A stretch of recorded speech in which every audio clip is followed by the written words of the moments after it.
Saludos, mi nombre es Rubén Andrés Arrieta Zapata, estudiante de la Escuela Politécnica del Ejército de Ecuador, y voy a hablar acerca de la guía JEDIS para el diseño de un HMI dentro de la asignatura de CIM.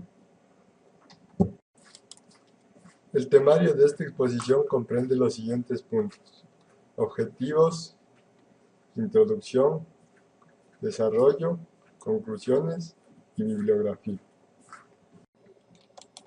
Como resumen de esta exposición se tratará sobre qué es la guía JEDIS, los indicadores de la guía JEDIS, evaluación mediante la guía JEDIS aplicada a un ejemplo y conclusiones.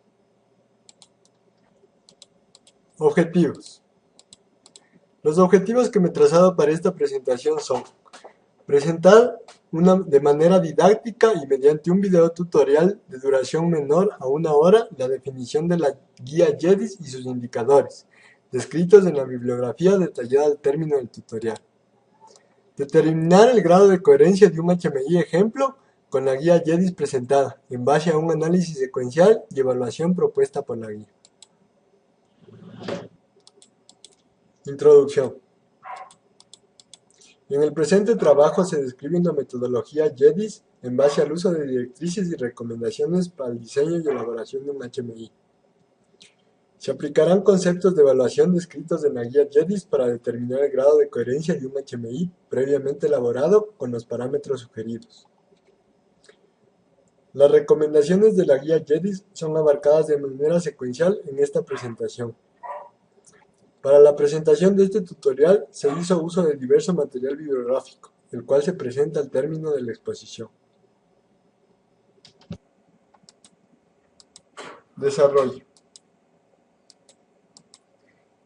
JEDIS es el acrónimo que se emplea para referirse a la guía ergonómica de diseño de interfaz de supervisión. Es una serie de lineamientos que ofrecen un método de diseño especializado en sistemas de control supervisor industrial. Está basado en niveles, donde se van concretando los diseños de los distintos tipos de pantallas y contenidos. La guía JEDIS consta de 10 indicadores, que pretenden cubrir todos los aspectos del diseño de la interfaz. Cada indicador requiere aspectos previos o entradas, necesarios para la obtención del indicador. Y la obtención del indicador en sí representa o proporciona una salida o parámetro que se desea obtener. La guía JEDIS se estructura en dos partes. La primera es un conjunto de indicadores o pautas de diseño de interfaces multimedia, que son empleadas por ingenieros informáticos y expertos en interacción persona-ordenador para la elaboración de HMIs. Y la segunda es la obtención de medidas cuantitativas de evaluación de los indicadores, para obtener un valor numérico final, el cual permita al diseñador o usuario valorar las posibles mejoras de la interfaz de supervisión, y además permite la comparación con otras interfaces. Los 10 indicadores de la guía JEDIS abarcan todos los aspectos de diseño de la interfaz, y pueden ser empleados como una metodología de diseño, donde se estructuran los aspectos de lo general a lo específico. Así, se tienen 10 pasos secuenciales para el diseño de un HMI, los cuales se describirán a continuación. La arquitectura.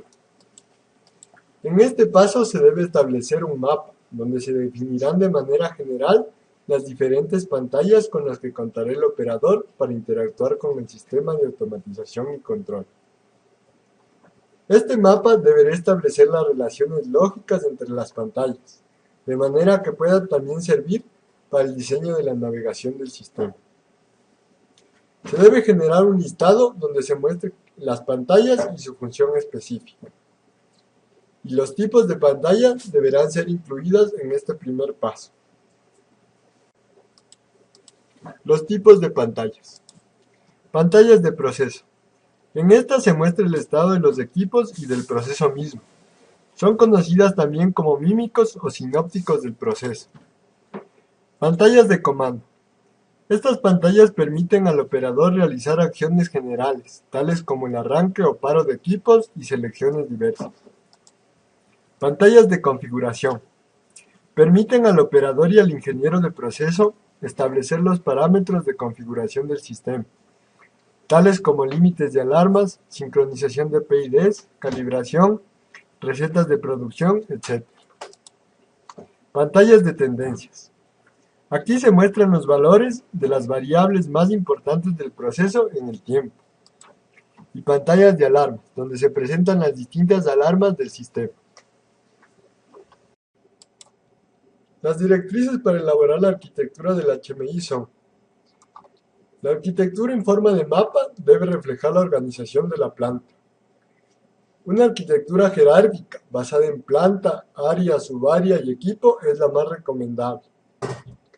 Es mejor definir arquitecturas anchas que profundas, para que el operador pueda acceder más rápidamente a la información requerida. Se recomienda también que el número de capas de la jerarquía no exceda de 4 niveles.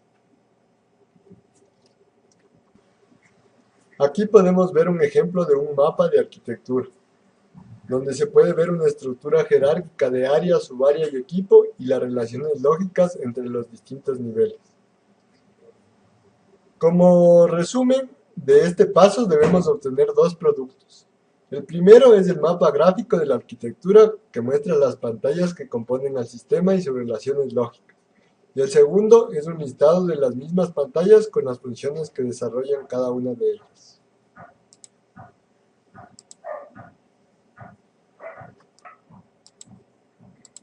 La navegación.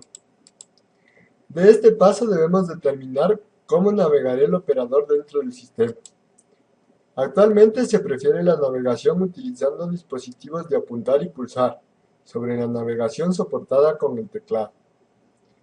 La diferencia entre barras de botones y de iconos es que los últimos utilizan representaciones gráficas en lugar de textos para establecer su funcionalidad al usuario.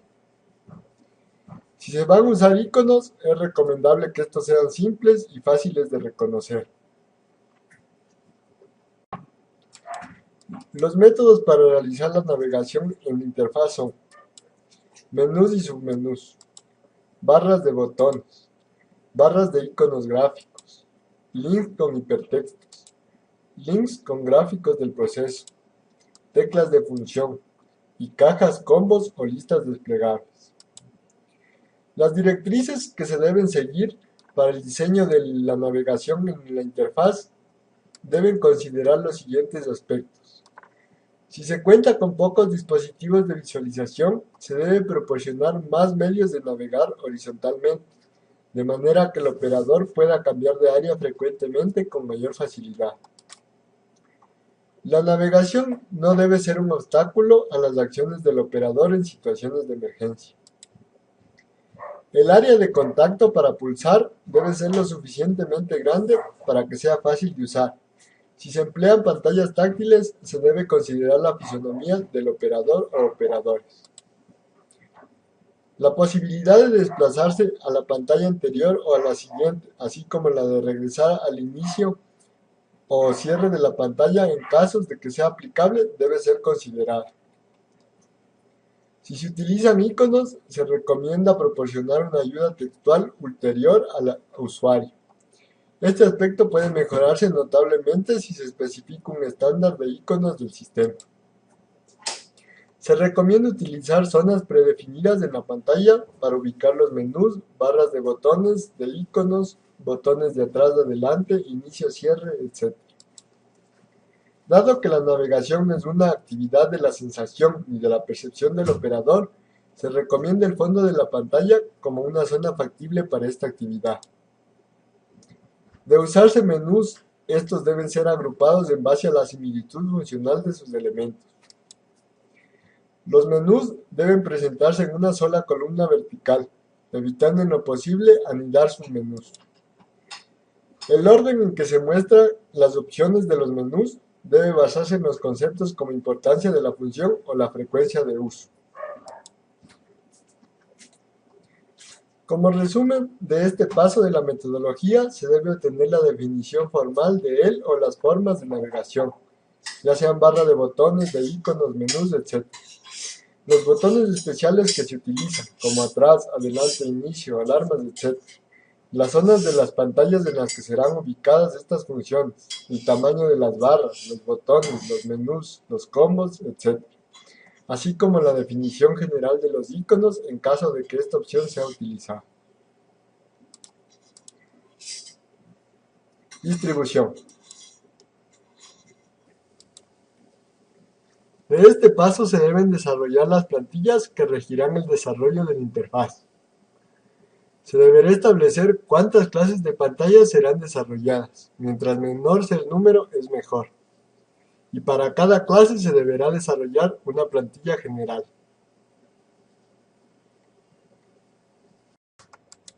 En las plantillas se deberá establecer los siguientes conceptos: ubicación del título de la pantalla, hora, fecha y logotipo de la empresa. Ubicación del menú del sistema si este será utilizado. Ubicación de las alarmas del proceso. Ubicación del mímico del área o subárea. Ubicación de funciones genéricas tales como confirmación de alarma. En caso de existir elementos como tendencias o tablas, también se debe definir su ubicación. Las directrices que se deben seguir para realizar la distribución de las pantallas son: considerar que según el diagrama de Gutenberg, el movimiento del ojo va de arriba a abajo y de izquierda a derecha. Considerar entonces que la información más importante debe ir arriba. El centro de la pantalla es también un lugar de alta visibilidad. La información miscelánea debe ir abajo a la izquierda. Sobre todo las funciones de informaciones críticas deben tener un lugar fijo en la pantalla. La mejor posición para los gráficos es a la izquierda del campo visual. Se debe establecer una estructura de rejilla grid regular. Al desarrollar los prototipos de los sinópticos del proceso, se debe controlar la densidad de los gráficos, la cual no debe sobrepasar el 50% para que no se vea muy aglutinado. La simetría del gráfico también debe ser considerada, de manera que la carga de elementos en los sinópticos esté balanceada en toda la pantalla. Para el mismo nivel de información efectiva, se debe dar preferencia a las distribuciones simples sobre las complejas. Aquí podemos ver un ejemplo de plantilla, donde se especifica la ubicación del título, las alarmas, los sinópticos, los submenús asociados a la pantalla, el menú de navegación principal, el logotipo de la empresa, la fecha y la hora. En general, lo que se debe obtener de esta etapa son la tipología o clasificación de las pantallas y las plantillas para cada una de estas clases. Color.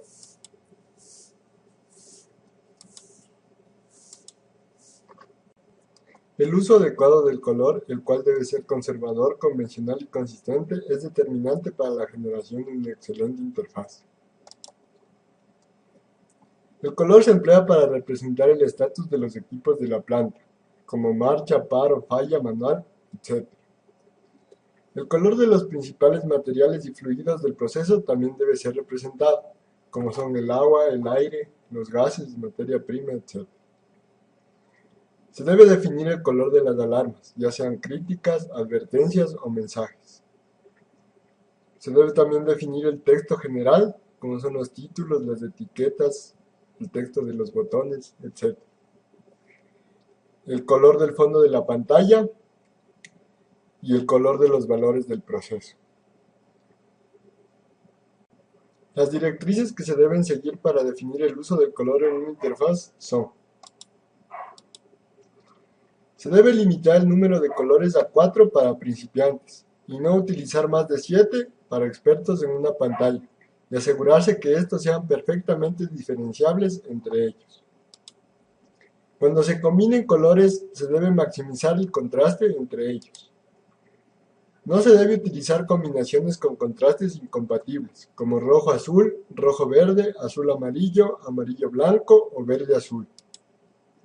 Se debe reforzar los colores con otros elementos, como texto, tamaño, forma o posición, cuando esto sea necesario.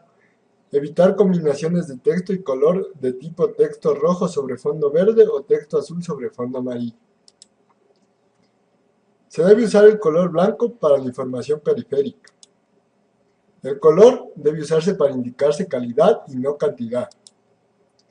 Para que el color sea visible, se debe usar objetos de buen tamaño. Evitar el uso de intermitencia.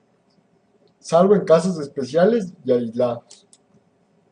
Cuando se llegue a utilizar intermitencia, se debe proporcionar un medio al operador para detenerla una vez reconocido el evento. Directrices que se deben seguir para el fondo de la pantalla. En el fondo de la pantalla se deben usar colores neutros, como el gris, beige, arena o azul.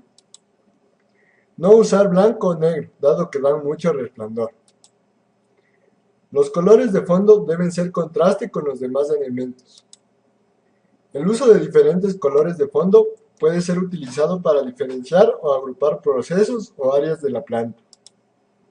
Evitar el uso de colores primarios o fuertes en zonas grandes de la pantalla. Aquí podemos ver ejemplos de la especificación del uso del color para una interfaz. Por ejemplo, para fondos de pantallas, en lo que se refiere a sinópticos de áreas o área, se emplea el color arena. Para detalle de máquinas, el verde oscuro. En tablas de sinópticos, el gris plata. En lo que se refiere a alarmas, para una alarma crítica, el rojo. Para advertencia, el amarillo, y para un mensaje general, el azul claro. Y así una serie de tablas con especificaciones del uso del color para cada elemento de la interfaz. Para lograr un mayor matiz o contraste entre colores, se puede hacer uso de herramientas como ruedas de color, donde los colores opuestos logran un mayor matiz y logran con esto llamar mayor la atención. En resumen, de la especificación el uso del color, se deben obtener el estándar de colores de los elementos previamente mencionados, como son el estatus de equipo, fondos de pantalla, materiales y fluidos, alarmas, textos y valores numéricos. Texto. Es importante regular el uso de texto para informar eficazmente al operador respecto al estado del proceso, por lo que se debe establecer un estándar que rija su utilización.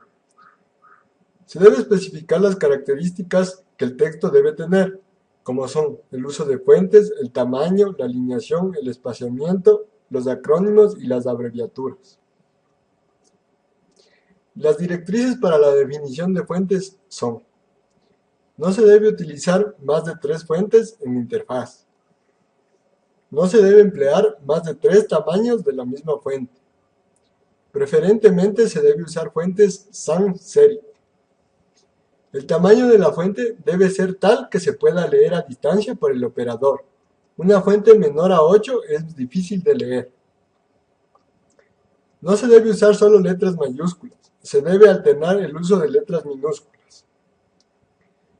No utilizar énfasis, como subrayado, itálico o sombreado, salvo casos especiales. El color del texto debe contrastar con el fondo de la pantalla y debe respetar el código de colores previamente definido. Cuando se usa color en el texto, se debe usar en toda la palabra y no solo en ciertos caracteres. Alinear el texto de la pantalla, como son etiquetas a la izquierda, números a la derecha, etc. El punto decimal debe ir siempre alineado. Utilizar el mínimo posible de alineamientos verticales. Espaciar el texto tanto horizontal como verticalmente, y así evitar aglutinamientos. Sobre todo cuando se muestra la información crítica, esta debe ser espaciada con suficiente dimensión. Aquí podemos ver un ejemplo de acrónimos empleados basados en el estándar ISO. Por ejemplo, LSH se emplea para definir un nivel alto, LSL para definir un nivel bajo, y así una serie de acrónimos. De este paso se debe obtener los estándares de fuentes, tamaños de texto, los acrónimos y las abreviaturas, así como las directrices que se aplicarán en cuanto a la alineación y el espaciamiento.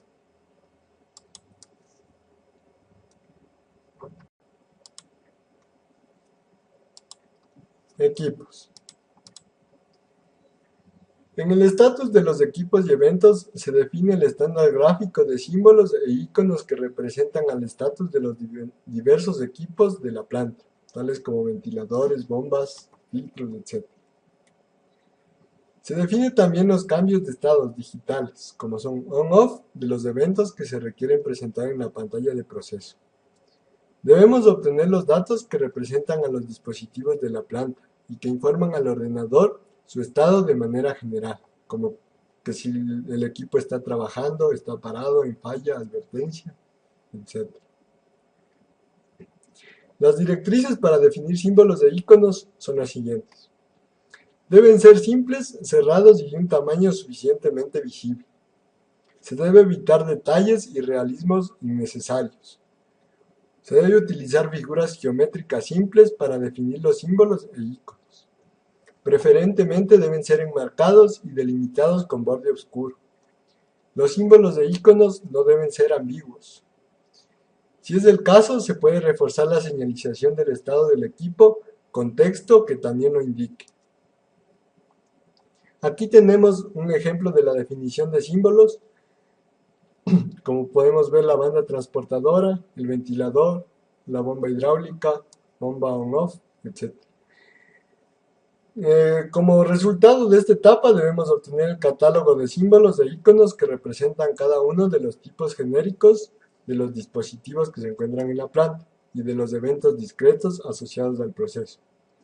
En esta etapa también podemos iniciar realizando los primeros prototipos de los sinópticos del proceso, tomando como consideración lo que ya se haya especificado. Valores. El despliegue de los datos analógicos del proceso es una de las maneras más importantes con la que se informa al operador sobre el estado de la planta, ya sean valores directos del campo o bien procesados por el sistema. El propósito que se busca en esta etapa es mostrar los datos al operador y informarlo eficazmente para que éste logre sus objetivos. Puede haber datos que informan por sí solos, pero hay otros que únicamente tienen significado cuando se comparan o se ponen en contexto con otros datos. Debemos clasificar los valores para después decidir cómo los debemos mostrar al usuario. Dentro de la clasificación de datos tenemos datos de conducción de una área de la planta, datos relativos a la seguridad de la planta, datos relativos a las alarmas de proceso que causan paros de producción, datos relativos a las alarmas de proceso que no causan paros de producción, datos relativos a alarmas de dispositivos, datos estadísticos del área y datos estadísticos de los equipos individuales. Las directrices para la creación y visualización de grupos de valores son: los grupos de datos se deben establecer cuando se requiere mostrar comparaciones, causalidades o integración de datos. Es recomendable separar y/o enmarcar los grupos de datos para visualizarlos.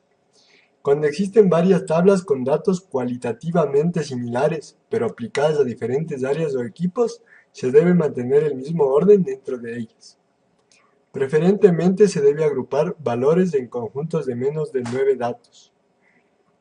El concepto de cada grupo de datos debe ser claro para el operador. Si es necesario, se debe etiquetar.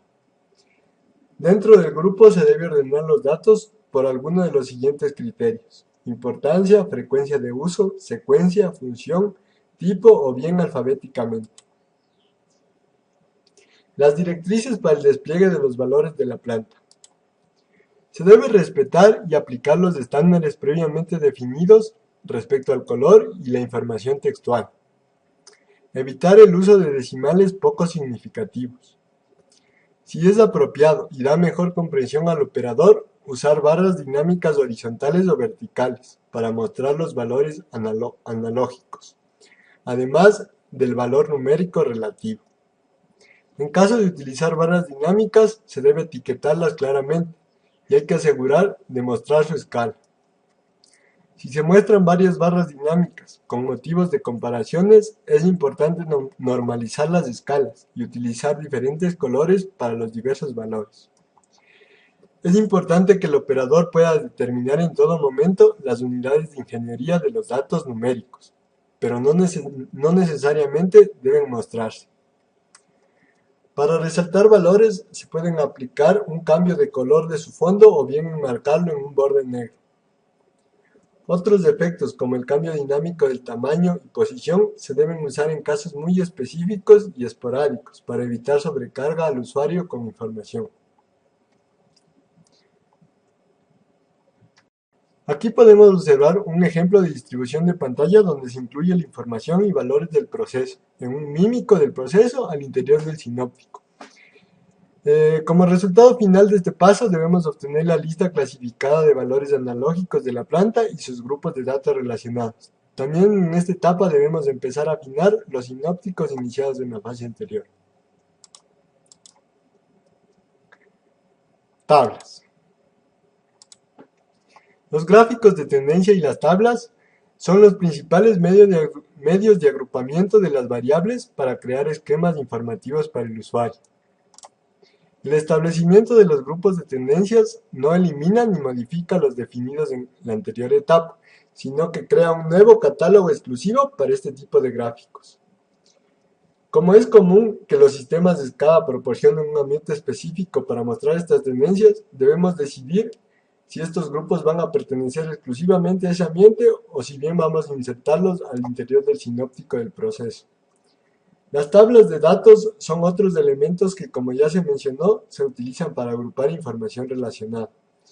En los sinópticos se utilizan principalmente para mostrar resúmenes de los diversos tópicos referentes al proceso, y su finalidad es mostrar un esquema informativo completo al usuario.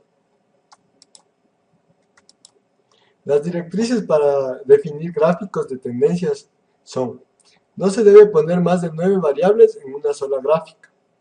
Se debe diferenciar los datos con diferentes colores y tipos de línea.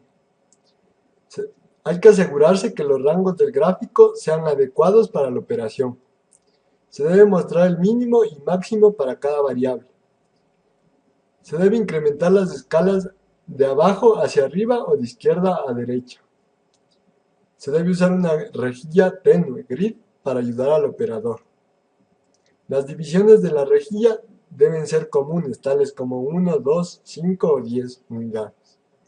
Se debe permitir al usuario visualizar los valores numéricos de los datos en el tiempo. Se debe etiquetar los ejes y puntos graficados. Permitir al operador cambiar el tamaño de la ventana y el tiempo y la fecha de inicio. Y también permitir al operador quitar temporalmente algunas variables de tendencia. En cuanto a tablas de datos, las directrices son las siguientes.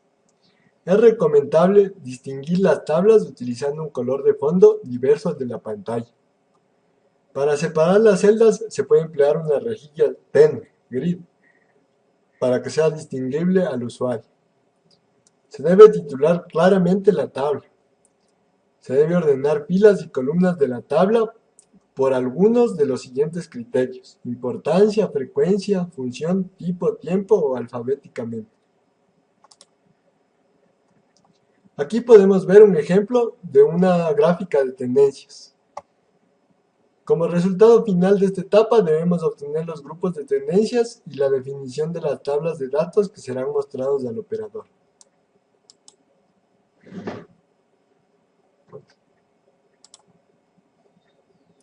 Comandos de ingreso de datos. Se establece la intervención del operador al suministrar los datos al sistema de manera que éste se comporte de acuerdo a sus objetivos. Las características principales que deben tener los comandos son su visibilidad y facilidad de operación. Para cumplir con estos dos requisitos es imprescindible que su área de acción en la pantalla sea de buen tamaño, perfectamente etiquetada y por ello reconocible fácilmente por el usuario. Otra característica importante es la no modalidad de los comandos, lo cual significa que estos deben tener el mismo significado sin importar el estado actual del sistema. La ubicación de los comandos e ingreso de datos se puede establecer ya sea en pantallas diseñadas para este fin o pueden ser localizados junto con los sinópticos del proceso, o bien considerando una mezcla de ambos conceptos. Es también importante clasificar los tipos de comandos que emiten los operadores, de tal suerte que se les asocie objetos estandarizados. La clasificación de los comandos. Los comandos pueden ser comandos de arranque y paro, tanto de áreas completas como de equipos individuales. Pueden ser comandos de confirmación de alarmas, ACK, comandos de selección excluyente de una opción, comandos de selección múltiple no excluyente, y comandos de selección simple. Las directrices para los comandos son las siguientes. Los comandos deben ser claramente visibles para el operador. Deben estar claramente etiquetados. El área de acción sobre el comando debe ser suficientemente grande para que sea fácilmente operado. Los diferentes tipos de comandos deben representarse siempre con los mismos tipos de botones para que el operador los identifique rápidamente. El operador debe ser realimentado inmediatamente del resultado de su acción. Los comandos cualitativamente similares deben dar retroalimentación similar. Los comandos que activan una acción crítica o de riesgo deben estar claramente etiquetados y no deben estar cerca de comandos de uso frecuente. Las directrices para el ingreso de datos son las siguientes. Los datos deben ser visibles, identificables claramente y de tamaño adecuado. El operador debe confirmar con botón de entrada o con un botón de pantalla antes de aceptar el ingreso de cada dato. A su vez, se debe confirmar al operador para que el dato ha sido aceptado por la interfaz. Las directrices para cajas de diálogo. Los diálogos se deben mostrar al operador como consecuencia de una acción de él. Los diálogos deben ser concisos y claros. Se deben situar en una parte de la pantalla donde no interfieran con los datos del proceso, esto es preferentemente en la zona inferior. Solamente cuando el diálogo es de carácter crítico se debe mostrar al centro. Los diálogos de confirmación de las acciones del operador se deben mostrar solamente cuando se traten de operaciones críticas e irreversibles. Al igual que las plantillas de los gráficos principales, los diálogos se deben tipificar y estandarizar para que sean fácilmente identificables. Aquí tenemos un ejemplo de plantilla donde se especifica el área para comandos y entrada de datos. También tenemos ejemplos para el uso de comandos o botones, como tenemos aquí el botón de arranque, botón de paro, botón de emergencia, confirmación de alarmas, etc. El resultado final que se debe obtener de esta etapa son los estándares de los botones de comando y selecciones. En este estándar de ingreso de datos y las plantillas de los diálogos. Con estas especificaciones en mano, es posible iniciar con el desarrollo de los prototipos de las pantallas de comando y configuración.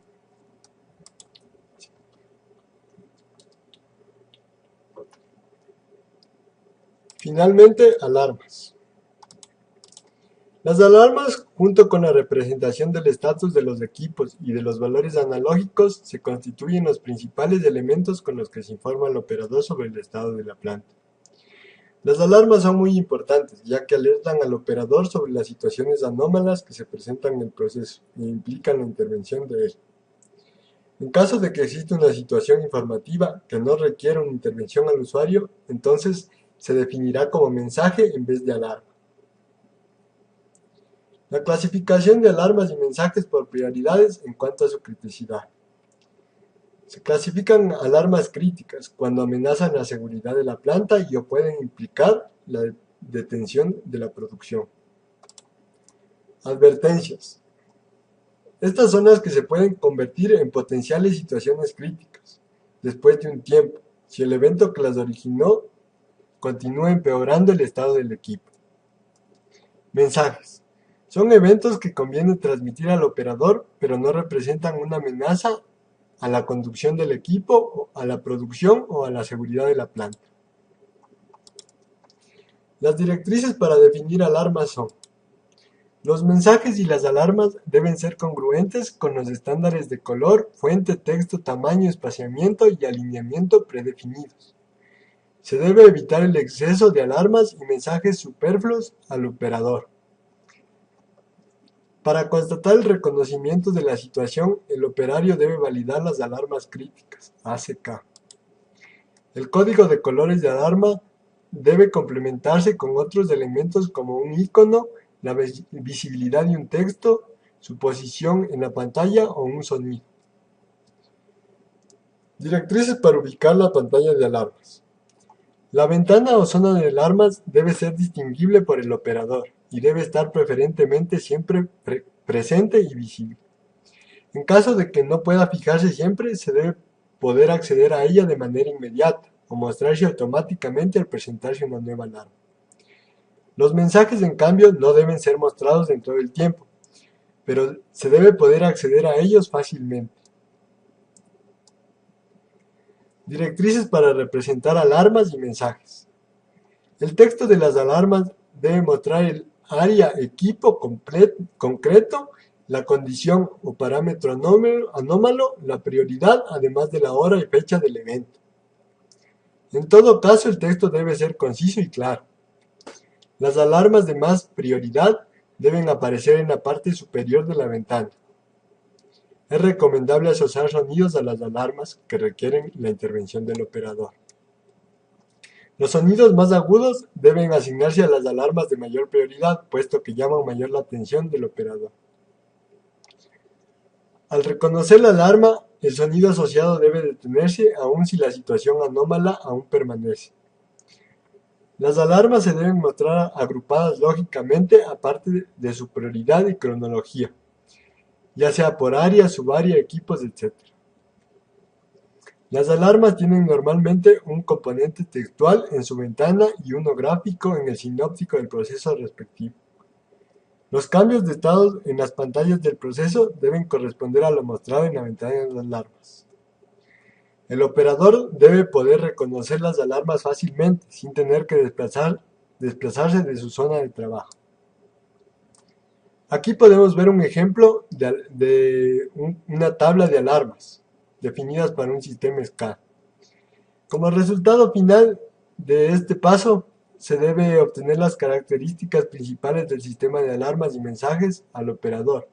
Se debe obtener también un esquema de sus prioridades, la ubicación del listado de alarmas y completar la simbología relativa a la presentación de las alarmas y mensajes sobre los sinópticos del proceso.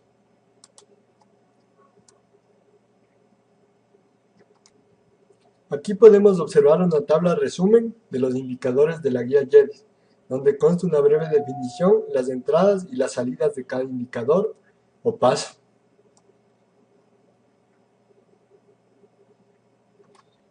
Evaluación de un HMI mediante la guía JEDIS. Podemos evaluar un HMI en base a un indicador de la guía o a una evaluación global de los 10 indicadores. Para evaluarlo mediante un indicador, debemos dividir al indicador en subindicadores. Por ejemplo, si hablamos de información textual, los subindicadores pueden ser el número de fuentes, número de tamaños, visibilidad del texto, espaciamiento, alineación, uso de énfasis, uso de acrónimos, coloración del texto y consistencia. La fórmula es la siguiente, es la sumatoria de la ponderación de cada subindicador en un rango de 1 a 5 sobre el número total de subindicadores. Para la evaluación de un HMI en base a todos los indicadores de la guía, debemos definir un peso para cada indicador. Esto nos permite dar mayor valoración a un indicador sobre otro. Por ejemplo, si el peso de la arquitectura es 5 y de la distribución 3, la evaluación global vendrá dada mayormente por la arquitectura que por la distribución. La fórmula general para el cálculo de la evaluación global es la sumatoria de 1 hasta 10, puesto que tenemos 10 indicadores, del peso de cada indicador por la ponderación del indicador, que generalmente está en una escala de 1 a 5, sobre la sumatoria de 1 a 10 del peso de cada indicador. Generalmente los pesos de los indicadores son los mismos y están dados en una escala de 1 a 5. En este sentido podemos redefinir la fórmula como 5 por la sumatoria de 1 a 10 de la ponderación de cada indicador sobre 50, que sería 10 veces 5 o 10 veces el peso de cada indicador. A continuación describiremos el uso de una macro de Excel para la evaluación de un HMI en base a la guía JEDIS. Como primera parte se definen los subindicadores de cada indicador, como podemos ver. Por ejemplo, para el indicador de arquitectura, los subindicadores son correspondencia con la planta y número de capas. Para el indicador de uso de color, son visibilidad, contraste con el fondo, número de colores, diferenciabilidad entre los colores, uso de colores típicos y consistencia. Y en fin, así para todos los indicadores. En la columna de evaluación ponderaremos cada subindicador en una escala del 1 a 5, para posteriormente, empleando una macro, calcular la evaluación por indicador, que se expresará en la parte derecha de cada indicador, y la evaluación global, que se expresará al término de la tabla. Para la evaluación del HMI en base a cada indicador, elaboraremos una macro, la cual emplee la fórmula que la guía nos presenta.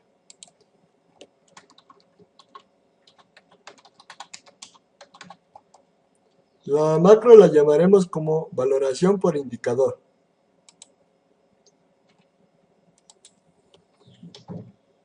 En este punto desarrollaremos la fórmula que la guía presenta, que es igual a la sumatoria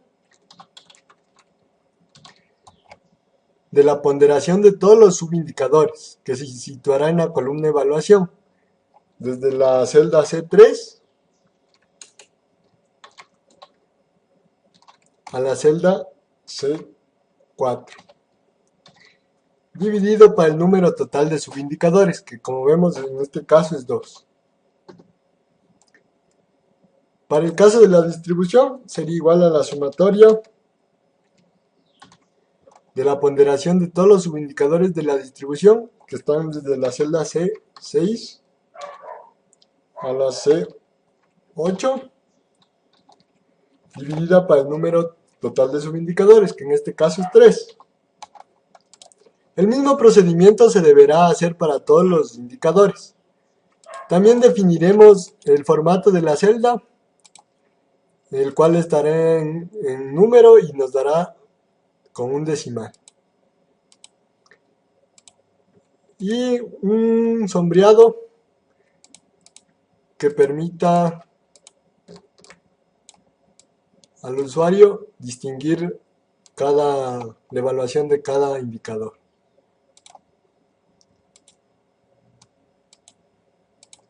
El mismo procedimiento deberemos realizar para todos los indicadores. Por motivos de tiempo, el desarrollo de este macro se adelantará. Para la evaluación global del HMI, en base a todos los indicadores de la guía, también desarrollaremos una macro, la cual emplee la fórmula presentada por la guía, considerando un peso igual para todos los indicadores de 5. La macro se llamará E global, puesto que nos otorgará la evaluación global del HMI en base a todos los indicadores de la guía. En la columna evaluación, frente a evaluación global, desarrollaremos la fórmula considerando, como se mencionó antes, un peso de 5 para todos los indicadores. Y es igual a la sumatoria de la ponderación de cada indicador.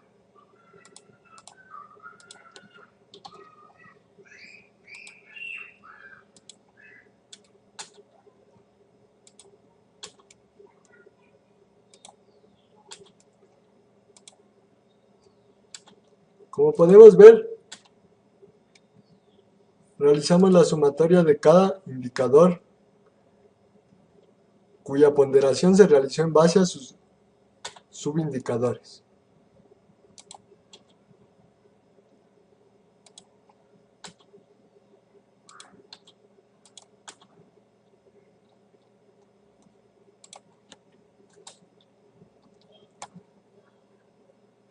Esto debemos multiplicar por el peso de cada indicador, que en este caso es 5 para todos los indicadores. Y dividirlo para la sumatoria de los pesos de todos los indicadores, que en este caso sería 10 veces 5, puesto que todos los indicadores tienen un peso de 5 y son 10 indicadores. Como procedimiento final, definiremos el formato de celda número con un decimal y un sombreado para que el usuario pueda verificar la valoración global. Paramos la macro y se finaliza el proceso de la macro para la evaluación global en base a todos los parámetros de la guía. A manera de ejemplo de la evaluación de un HMI empleando la guía JEDIS, vamos a usar la siguiente interfaz correspondiente a un proceso en una planta azucarera, la cual fue ponderada en base a los subindicadores que se consideraron para el diseño de la macro. La ponderación de cada subindicador es presentada en la siguiente tabla, considerando una escala de 1 a 5, siendo 1 la ponderación más baja y 5 la ponderación más alta. Para realizar la evaluación por cada indicador en base a la guía JEDIS, ejecutaremos la macro realizada previamente. La macro que ejecutaremos es vindicador, puesto que esta realiza el cálculo de la evaluación para cada indicador en base a la guía JEDIS y sus subindicadores. Como podemos ver, el cálculo se realiza de manera automática y la macro nos entrega el resultado de la ponderación de cada indicador en base a sus subindicadores.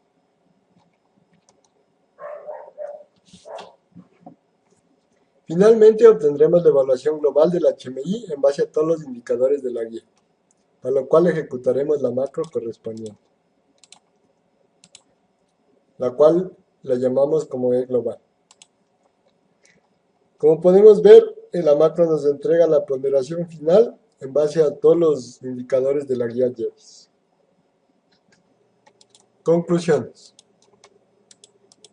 La guía JEDIS es una herramienta de uso necesario en la elaboración de un HMI y debe ser complementada en base a estándares que rigen cada país o región. Para retroalimentar el diseño de una interfaz, conviene empezar su diseño desde el momento en que se tiene cierto grado de información del proceso, ya que esto permitirá ser pulida y mejorada en el desarrollo. El uso de software para la evaluación de un HMI en base a la guía JEDIS permite optimizar tiempo y obtener resultados precisos. Es necesario complementar el uso de la guía JEDIS con la investigación acerca de la carga mental del operador y el uso de colores en base a teorías existentes. Bibliografía.